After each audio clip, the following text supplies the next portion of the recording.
Hello friends, my name is Hemant. आज हम SSC CHSL 2019 जो अक्टूबर 2020 में हुआ था उसमें 12 तारीख की थर्ड शिफ्ट का पेपर सॉल्व करेंगे। इससे पहले की शिफ्ट हम कर चुके हैं, अगर आपने नहीं देखी है तो आप उसे देखिए। तो इसमें पहला क्वेश्चन है, समकोण त्रिभुज में समकोण बनाने वाली दो भुजाओं की लंबाई 21 सेंटीमीटर और 20 सेंटीमीटर है। इस त्रिभुज के परिवर्त की त्रिज्या क्या होगी? तो इस आपको पता है परिवर्त की त्रिज्या क्या होती है, आपकी कर्ण की हाफ हो जाती है। तो इसमें आपको ये दिया गया है, ठीक है, ये आपका समकोण त्रिभुज है। तो इससे जो जा रहा है ये परिवर्त की त्रिज्या बनानी है। तो ये आपको 20 दिया है, ये आपको 21 दिया है, तो ये आपका कितना होगा? अगर आपको ट्रिपलेट याद है तो ये सीधे 29 होगा, नहीं तो आप निकाल सकते हैं। 20 का स्क्वायर 400 और 400 प्लस 441 आपका 29 का स्क्वायर हो जाता है। तो ये आपका कितना होगा? त्रिज्या क्या होगी? r बराबर h/2 होगी। तो h आपका 29 है, तो 29/2 कितना होता है? 14.5। इसका आंसर हो जाएगा सेकेंड ऑप्शन। नेक्स्ट क्वेश्चन है, 350 मीटर लंबी रेलगाड़ी और 250 मीटर लंबे पुल को 20 सेकंड में पार करती है, तो रेलगाड़ी की चाल किलोमीटर प्रति घंटे में निकालनी है। तो यहाँ पे आपको स्पीड बराबर डिस्टेंस अपॉन टाइम होता है। तो यहाँ पे आपका क्या आ जाएगा? स्पीड कितनी आ जाएगी? 250 प्लस ये आपका कितना होगा? 600/20। तो ये आपका कितना हो जाएगा? यहाँ से 30 मीटर प्रति सेकेंड, और इसको किलोमीटर प्रति घंटे में चेंज करना है। तो 18/5 से मल्टीप्लाई कर लेंगे तो 5 छक्का 30 और 18 छक्का 108 हो जाएगा। तो इसका आंसर 108 होगा, जो कि आपका फोर्थ ऑप्शन है। नेक्स्ट क्वेश्चन करेंगे। यहाँ पे आपको दिया गया उपरोक्त ग्राफ व्यक्तियों ABCD के प्रति माह वेतन, व्यय, कर और बचत रुपये में के विवरण को वेतन के प्रतिशत के रूप में सबसे कम कर निम्न में से किसका है। तो आपको इसमें बताना है सबसे कम कर निम्न में से किसका है। तो यहाँ पे आप देखेंगे कर वाला आपको ये है। तो यहाँ पे आप देखेंगे कि पहले में 450/12,000 है, ठीक है। और दूसरे में आप देखेंगे बी में आपका कितना है? 950/18,000 है। और उसके बाद आप देखेंगे सी में आपका है 550/15,000, ठीक है। और उसके बाद नेक्स्ट आपका कितना है? 600/16,000।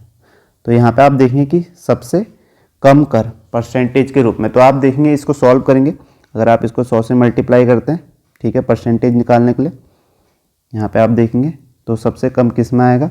तो यहाँ पे आपका 3 जीरो कैंसिल हो जाएंगे, तो ये आपका आ जाएगा 12×36 3.7 आ जाएगा।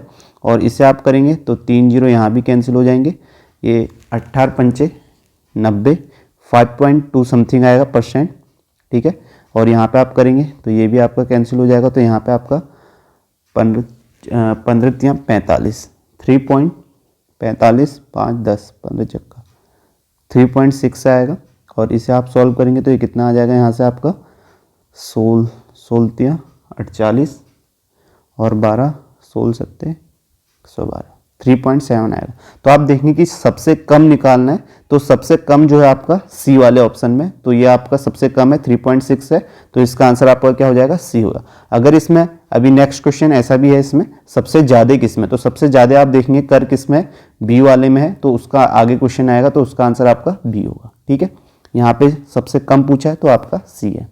नेक्स्ट क्वेश्चन करते हैं, सिंप्लीफिकेशन का, ठीक है। इसे आप करेंगे तो ये कितना हो जाएगा? 7.1, ये आपका 5 4 9 और 5 3 8 8.9 माइनस 7.1 होगा। तो यहाँ से आप कहेंगे तो 9 में से 1 8, 8 में से 7 आपका 1, तो माइनस का 1.8 हो जाएगा। और ये आपका 3.2 माइनस का 2.3, तो ये आपका कितना होगा? ये आप इसे सॉल्व करेंगे तो ये 8, ये आपका एकदम 32 8 40, ये आपका हो जाएगा 8 2 10 की 0 हासिल 1 3 5, ठीक है। तो ये आपका माइनस 2.3 होगा और ये आपका 5 हो जाएगा। यहाँ पे हमने माइनस 3.2, सॉरी यहाँ पे प्लस हो जाएगा क्योंकि ये माइनस का आया था और यहाँ माइनस ऑलरेडी है, तो ये प्लस हो जाएगा। तो यहाँ पे आपका कितना आ जाएगा? 32 में ये आपका जुड़ेगा 2.3, 8 3 11 की 1 हासिल 1 आपका 2 3 4 4.1 माइनस 3.2 होगा, ठीक है। तो यहाँ से आपका कितना आ जाएगा?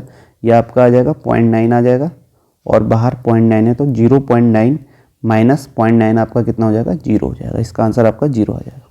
नेक्स्ट है, एक दिन में 10 घंटे कार्य करते हुए शाम किसी कार्य को 12 दिन में पूरा कर सकता है। 8 दिन में कार्य को पूरा करने के लिए उसे एक दिन में कितने घंटे कार्य करना पड़ेगा। तो यहाँ पर 10 घंटे कार्य करते हुए श्याम कितने दिन में पूरा करता है, 12 दिन में। तो टोटल वर्क कितना हो जाएगा, 12 × 10 हो जाएगा। तो आपके पास टोटल वर्क आ गया 120। तो अब इसे 8 दिन में कार्य पूरा करना है, तो 8 दिन में करेगा तो एक दिन में कितने घंटे कार्य करना पड़ेगा, 8 से डिवाइड कर लेंगे तो आपका कितना आ जाएगा, 15 बार जाएगा, 15 × 120 होता है। तो इसका आंसर एक दिन में उसे 15 घंटे काम करना पड़ेगा, तभी 8 दिन में, एक दिन में 15 करेगा तो 8 दिन में कितना कर लेगा, 120। तो इसका आंसर आपका 15 हो जाएगा। नेक्स्ट क्वेश्चन करते हैं। यहाँ पर आपको दिया गया 2x + y = 6 है, xy = 4 है, तो 8x³ + y³ निकाल। तो यहाँ पे आप इसकी वैल्यू पुट कर सकते हैं, चेक कर सकते हैं। अगर आप x और y की वैल्यू, ठीक है, दोनों की वैल्यू 2 रखें, यानी कि x = y = आप 2 रखें, तो यहाँ पर आपका 2 × 2 4 हो जाता है, और यहाँ पर आपका 2 × 2 4 + 2 6 हो जाता है, यानी कि ये सेटिस्फाई कर रही है। तो हम 2 वैल्यू रख सकते हैं x और y की, तो यहाँ पर रखेंगे तो 8 × 2 का क्यूब 8 हो जाएगा, प्लस y का क्यूब 8 हो जाएगा, तो 8 × 64 + 8 कितना हो जाएगा, 72 हो जाएगा, जो कि आपका 4th ऑप्शन है। नेक्स्ट क्वेश्चन है, तीन संख्याओं का योगफल 79 है, यदि पहली संख्या और दूसरी संख्या का अनुपात 4:7 है और दूसरी संख्या और तीसरी संख्या का अनुपात 4:5 है, तो दूसरी संख्या क्या है। तो यहाँ पे आपको दिया गया फर्स्ट, सेकेंड, थर्ड, तीन संख्याएं दी गई है। तो पहली और दूसरी का अनुपात 4:7 है और दूसरी और तीसरी का है आपका 4:5। तो यहाँ पे आप देखेंगे कि पहले केस में 7 है, दूसरी का रेशियो दूसरे में 4 है, तो यहाँ पर इनको इक्वल कर लेंगे। तो इक्वल कैसे करते हैं, यहाँ पे 7 है तो इसके सामने भी आप इसे 7 लिख लीजिए, और यहाँ पे 4 है तो इसके सामने यहाँ 4 लिख लीजिए, और दोनों को आपस में मल्टी, 4 चक्को 16, 7 चक्को 28 और 7 पंचे 35। तो ये आपका रेशियो इक्वल हो जाता है। तो आप देखेंगे कि तीनों संख्याओं का योगफल क्या है, दिया गया 79। अगर आप इसे ही तीनों संख्या मानते तो 16, 28, 35, इसका योगफल कितना आ जाता है, 79 आ जाता है। ठीक है, 79 आ जाता है। तो आप कह सकते हैं कि ये एक्चुअल नंबर होंगे। ठीक है, योगफल 79 आ रहा है। तो आपसे क्या पूछा, दूसरी संख्या क्या है, तो दूसरी संख्या आपकी क्या है, 28 है, तो इसका आंसर आपका 28 हो जाएगा, 4th ऑप्शन। नेक्स्ट क्वेश्चन करते हैं। नेक्स्ट है sin² 45 + cos² 45। ये तो सिंपल है, ठीक है, आइडेंटिटी है, इसका मान कितना हो जाएगा, 1, जो कि आपका 4th ऑप्शन है। नेक्स्ट आता है, किशोर को कोई वस्तु 7160 में बेचने पर 20% की हानि होती है, 30% लाभ प्राप्त करने के लिए उसे वस्तु को किस मूल्य पर बेचना चाहिए। तो ये आपका CP है। तो यहाँ पे पहले में 20% की हानि होती है, तो 20% को आप फ्रैक्शन फॉर्म में कितना लिख सकते हैं, 1/5 लिख सकते हैं। तो यानी कि 5 की वस्तु में 1 की हानि, तो 5 की वस्तु में 1 की हानि, तो यानी कि SP कितना हो जाता है, 4 हो जाता है पहले केस में। दूसरे में कह रहा है 30% का लाभ प्राप्त करना है, तो 30% को आप कितना लिख सकते हैं, 3/10 लिखते हैं, यानी कि आपको 10 की वस्तु कितने में बेचनी होगी, 3% का लाभ होगा, तो 10 में 3 का लाभ 13 में। तो यहाँ पे आप देखेंगे, यहाँ पे आपका कॉस्ट प्राइस 5 है, यहाँ पे 10 है, तो बराबर होना चाहिए कॉस्ट प्राइस। तो यहाँ पे इसे 2 से मल्टीप्लाई कर लेते हैं, तो ये आपका 10 हो जाएगा, और इसे 2 से मल्टीप्लाई करेंगे तो आपका 8 हो जाएगा। तो अब देखिए आपको क्या दिया गया, किशोर को कोई वस्तु 7160 में बेचने पर, तो ये 8 की वैल्यू, सेलिंग प्राइस 8 की वैल्यू आपको 7160 दिया है, तो आपको कितने की निकालनी है, 13 की निकालनी है। ठीक है, इसकी निकालनी, तो 8 की वैल्यू 7160 है, तो 1 की कितनी हो जाएगी, 7160/8 हो जाएगा। तो यहाँ से आपका कितना हो जाएगा, 8 7 56, 8 64, 8 9 72। ठीक है, 8 64 जाएगा, और ये आपका 8 9 72 और 8 पंचे 40, 895 बार जाएगा। तो 1 की वैल्यू 895, तो 13 की निकालनी है, तो 13 से मल्टीप्लाई कर लेंगे। तो आप यहाँ पे देखेंगे 13 पंचे 65 हो रहा है। यूनिट डिजिट देखेंगे आप, यूनिट में आप देखेंगे कि एक ही संख्या ऐसी है ऑप्शन में कि जिसकी यूनिट डिजिट 5 है, तो आप सीधे इसमें क्लिक कर लेंगे, यही इसका आंसर होगा। नहीं तो आप मल्टीप्लाई करके देखेंगे तो आपका यही आएगा, 11635। आपको मल्टीप्लाई करके देखना नहीं है, ऑप्शन में ध्यान आपका हमेशा रहना चाहिए। ठीक है, यूनिट डिजिट देखनी है। नेक्स्ट क्वेश्चन है, उस वृत्त की त्रिज्या क्या है जिसका क्षेत्रफल 15 सेंटीमीटर और 8 सेंटीमीटर त्रिज्या वाले दो वृत्तों के क्षेत्रफल के योगफल के बराबर है। तो यहाँ पे आपको दिया गया, ठीक है, आप यहाँ पे मान लीजिए इसकी त्रिज्या R1 और ये आपकी R2 और ये आपकी R3। तो आपको दिया गया है कि दो वृत्तों के क्षेत्रफल का योगफल किसी वृत्त की त्रिज्या किसी तीसरे वृत्त के क्षेत्रफल के बराबर है। तो आपको उस वृत्त की त्रिज्या निकाले, यानी कि आप कह सकते हैं πr1 स्क्वायर इक्वल टू आपका क्या है, πr2 square plus πr3 square. ठीक है, इन दोनों के योगफल के बराबर। तो यहाँ से आप देखेंगे पाई आपका कॉमन लेंगे यहाँ से, तो पाई तो आपका कैंसिल हो जाएगा। तो ये R1 स्क्वायर इक्वल टू आपका R2 क्या है 15 है, ठीक है, 15 का स्क्वायर 225 प्लस R3 क्या है 8 है, और 8 का स्क्वायर आपका 64 हो जाएगा। तो यहाँ से R1 स्क्वायर आपका कितना आ जाएगा 289, और यहाँ से R1 कितना आ जाएगा 17 आ जाएगा, ठीक है। अगर आपको यहाँ पे ट्रिपलेट पता होते तो आप सीधे भी कर सकते थे, 8 15 17 होता है, तो आप सीधे 17 ऑप्शन में क्लिक कर सकते थे, नहीं तो आप ऐसे करिए। नेक्स्ट है x square plus 1/x square equal to 38 है, तो x माइनस 1/x क्या होगा। तो यहाँ पे आपको क्या करना है, x माइनस 1/x निकालना है। तो अगर आप इस पे दोनों जगह 2 ऐड कर लेंगे तो ये आपका क्या होगा x square plus 1/x square plus 2 यहाँ ऐड करिए 2 यहाँ, ठीक है, ये आपको पता ही होगा, फिर मैं बेसिक से बता रहा हूँ। तो ये आपका कितना हो जाएगा x प्लस 1/x का होल स्क्वायर इक्वल टू 40 हो जाएगा, और यहाँ से x प्लस 1/x कितना आएगा आपका अंडर रूट 40 आ जाएगा, ठीक है।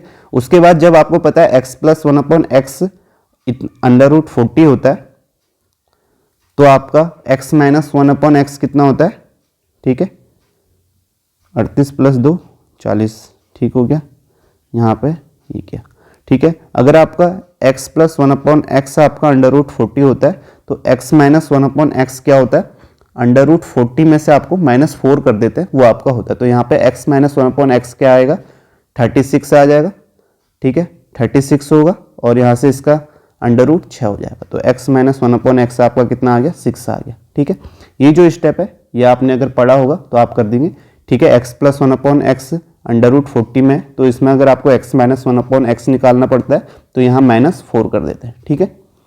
नेक्स्ट क्वेश्चन है tan थीटा इक्वल टू 20/21 दिया है, तो आपको sin theta cos theta sin theta plus cos theta निकालना है। तो tan थीटा को हम यहाँ पे क्या लिख सकते हैं sin theta upon cos theta, तो इसकी वैल्यू यहाँ पे क्या हो जाएगी 20/21। तो इसे हम डायरेक्ट रख सकते हैं, क्योंकि sin थीटा इक्वल टू होता है लंब बट्टे कर्ण, और cos थीटा इक्वल टू होता है आधार बट्टे कर्ण। तो कर्ण वाला तो आपका कैंसिल हो जाएगा, यहाँ पे हमें कर्ण निकालने की जरूरत नहीं है, इसलिए हम यहाँ पे डायरेक्ट रख लेते हैं sin थीटा और cos थीटा की वैल्यू 20/21। तो sin थीटा की वैल्यू आपकी 20 होगी, cos थीटा आपका 21, और ये 20 प्लस 21, तो यहाँ पे आपका कितना हो जाएगा -1/41, जो कि आपका फोर्थ ऑप्शन है।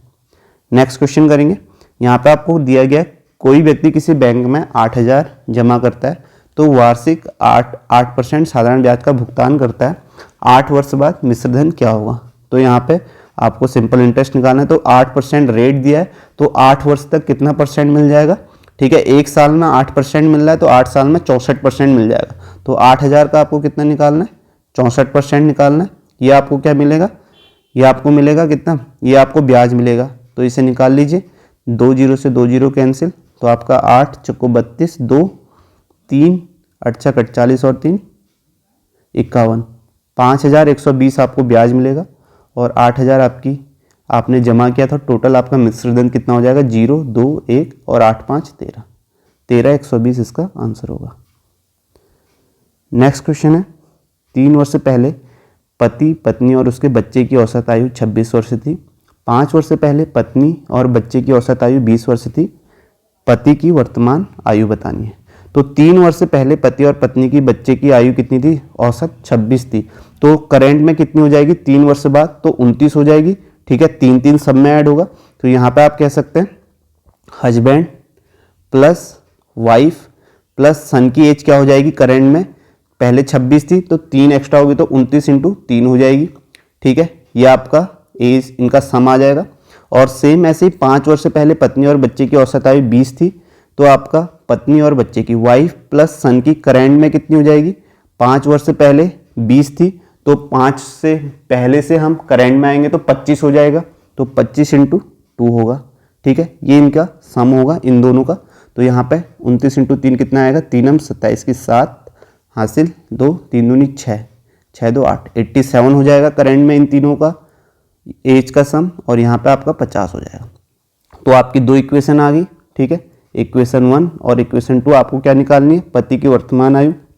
तो आप कैंसिल करेंगे माइनस माइनस माइनस, तो ये आपका कैंसिल हो जाएगा। यहाँ से हस्बैंड की कितनी आ जाएगी, 87 में से 50 घटाएंगे तो 37 आ जाएगी, जो कि आपका फोर्थ ऑप्शन है। नेक्स्ट है एक सीलिंग फैन का अंकित मूल्य 3250 है और दुकान इस पर 8% की छूट देता है, तो सीलिंग फैन का विक्रय मूल्य। सिंपल क्वेश्चन है, ठीक है।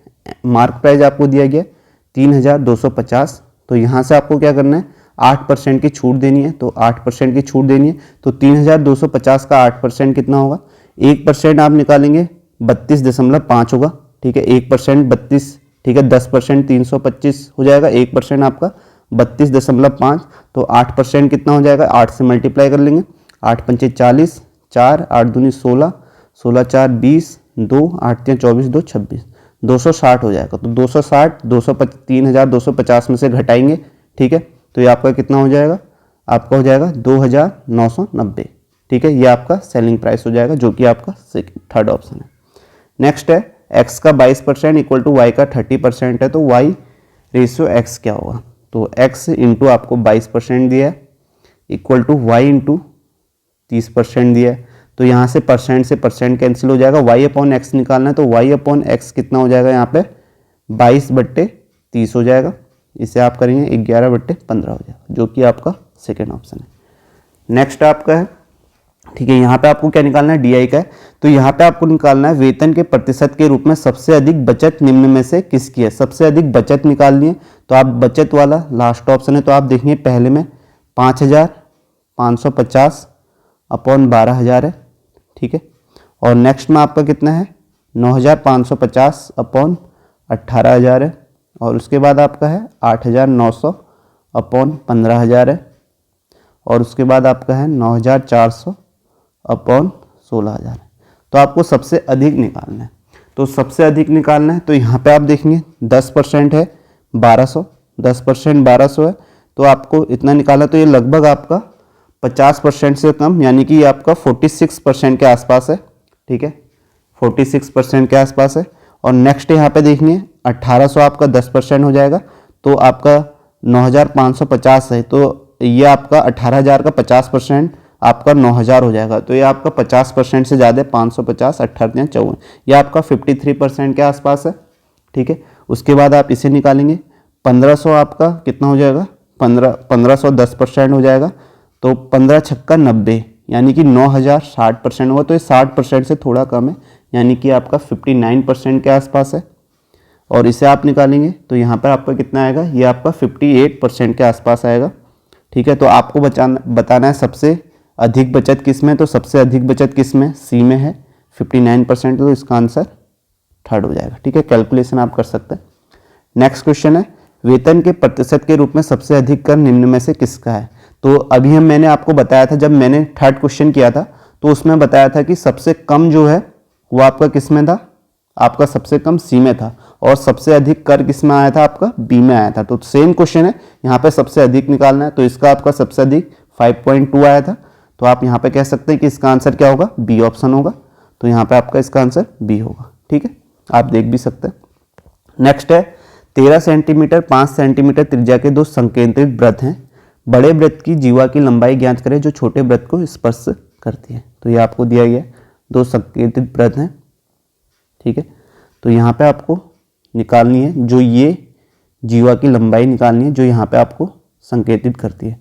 तो ये आपको यहाँ पे दिया गया है, छोटे वृत्त की आपको क्या दी गई है, 5 सेंटीमीटर दी गई है, ये आपका 5 है, ठीक है, ये आपका सेंटर, और बड़े वृत्त की आपको त्रिज्या 13 है, तो ये आपको 13 दी गई है। तो ये 5 है, ये 13 है, तो ये आपका कितना होगा, ठीक है। यहाँ से लेके ए बी सी मान लेते हैं इसे, तो यहाँ से लेके ए से लेके बी तक आपका 12 होगा, ठीक है। ट्रिपलेट है, ये 90 डिग्री का एंगल बनाता है, तो ये 5 12 13, ये 12 होगा, तो ये भी 12 होगा, तो इसकी आपकी ए सी की लंबाई कितनी हो जाएगी, 24 हो जाएगी। आपको बड़े वृत्त की जीवा की लंबाई निकालनी थी, तो 12 + 12 24, फर्स्ट ऑप्शन। नेक्स्ट क्वेश्चन करते हैं। नेक्स्ट दिया गया 8 सेंटीमीटर त्रिज्या वाले एक वृत्त की दो समांतर स्पर्श रेखाओं के बीच की दूरी, ठीक है, ये आपका वृत्त है, तो 8 सेंटीमीटर वृत्त, ये आपकी एक होगी, ये आपकी दूसरी स्पर्श रेखा होगी, तो यहाँ से सेंटर से लेके ये आपकी 8 सेंटीमीटर है, तो इनके बीच की दूरी तो ये भी 8 ही होगी, तो आपका कितना हो जाएगा, 8 + 8 16, फर्स्ट ऑप्शन। नेक्स्ट है, यदि किसी त्रिभुज की तीनों भुजाएं 11 12 13 है, तो दिए गए त्रिभुज का क्षेत्रफल, तो क्षेत्रफल क्या होता है, आपको एरिया त्रिभुज का आपको पता होना चाहिए, S - A S - B और s माइनस सी होता है, और s यहाँ पे क्या होता है, अर्ध परिमाप होता है। तो s की वैल्यू कितनी आ जाएगी, 11, 12, 13। तो ये आपका 3, 2, 5, 6, ये आपका 36/2 होगा। s आपका 18 आ गया, तो यहाँ से आपका कितना आएगा, 18 इंटू 18 माइनस 11 आपका कितना होगा, 7, 6, और आपका ये कितना हो जाएगा, c यहाँ पे 13, 5। ठीक है, यहाँ से आप 9, 3 निकल जाएगा, और यहाँ से आपका 2, 6√105 हो जाएगा। ठीक है, तो आपका आंसर 6√105 होगा, जो कि आपका सेकेंड ऑप्शन है। ठीक है, सिंपल है। नेक्स्ट है, जब पूर्णांक n को 5 से विभाजित किया जाता है तो शेषफल 3 प्राप्त होता है। यदि 8n को 5 से विभाजित किया जाए तो शेषफल क्या होगा। तो यहाँ पे आपको पता है, अगर जो भी हम नंबर के साथ करते हैं सेम आपका रिमाइंडर के साथ होता है। तो यहाँ पे हमने नंबर को किससे मल्टीप्लाई किया, 8 से किया, तो यहाँ पे हमें शेषफल को भी 8 से मल्टीप्लाई करना पड़ेगा। तो 8 × 24 हो जाएगा। इस 24 को 5 से डिवाइड करेंगे तो वही आपका शेषफल बचेगा। तो 5 को 20, तो यहाँ पे आपका 4 शेषफल बचेगा। ठीक है, एक तरीका ये है। नहीं तो आप क्या करिए, यहाँ पे n नंबर मान लीजिए। तो n ऐसा नंबर मानिए जिसमें शेषफल 3 प्राप्त हो। अगर आप यहाँ पे n की वैल्यू 8 मानते हैं तो 8 को आप 5 से डिवाइड करेंगे तो आपको 3 शेषफल प्राप्त होगा। फिर इसी नंबर को 8 से मल्टीप्लाई करेंगे, 8 × 64 होगा। तो 64 को 5 से मल्टीप्लाई करेंगे तो कितना होगा, 12 × 5 = 60। तो यहाँ भी आपको 4 होगा। ठीक है, आप ऐसे भी कर सकते हैं, कोई संख्या मान के भी कर सकते हैं, तो आपका सेम ही रिजल्ट आएगा। तो यहाँ पे आंसर आपका 4 होगा। नेक्स्ट है आपका, वेतन के प्रतिशत के रूप में सबसे कम व्यय निम्न में से किसका है।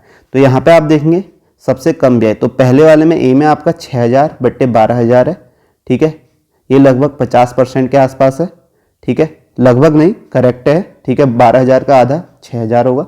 नेक्स्ट आप देखिए, आपका बचत है, व्यय है आपका 7500/18000। ठीक है, ये आपका कितना हो जाएगा, ये आपका 10% 18 हो जाएगा। तो 18 चक्को 72, तो लगभग 40% से ज़्यादा है। ठीक है, याली वैल्यू। और नेक्स्ट आपका 5550 है, और ये आपका 15000 है। ठीक है, तो ये आपका कितना है, ये आपका 37% के आसपास है। ठीक है, 37% ही है पूरा।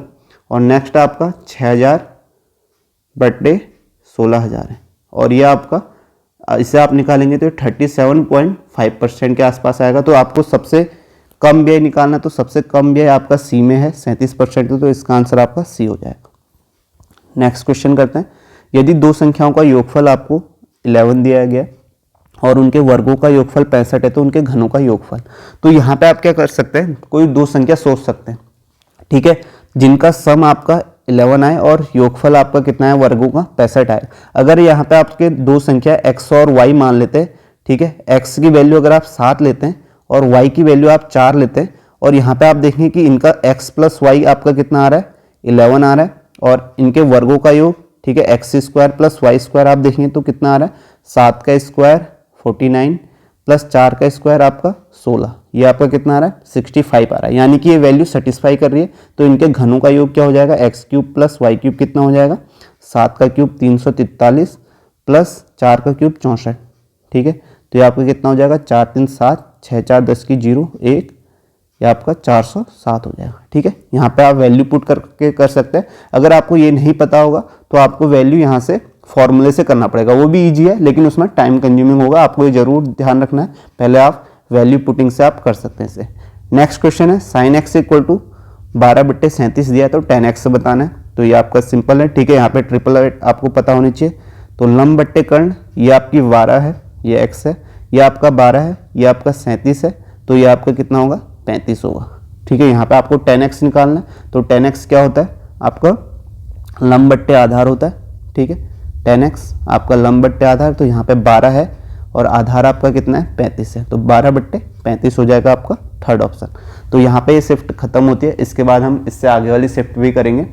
अगर आपको ये वीडियो पसंद आती है तो आप इसे लाइक करें और चैनल को शेयर जरूर करें और सब्सक्राइब भी करें, ताकि आपको और भी आगे वाले पेपर मिल सकें। और रीजनिंग की भी मैं आगे वीडियो लाऊंगा, तो इसे ज़रूर सब्सक्राइब करें और अपने दोस्तों के साथ शेयर जरूर करें। Thank you so much.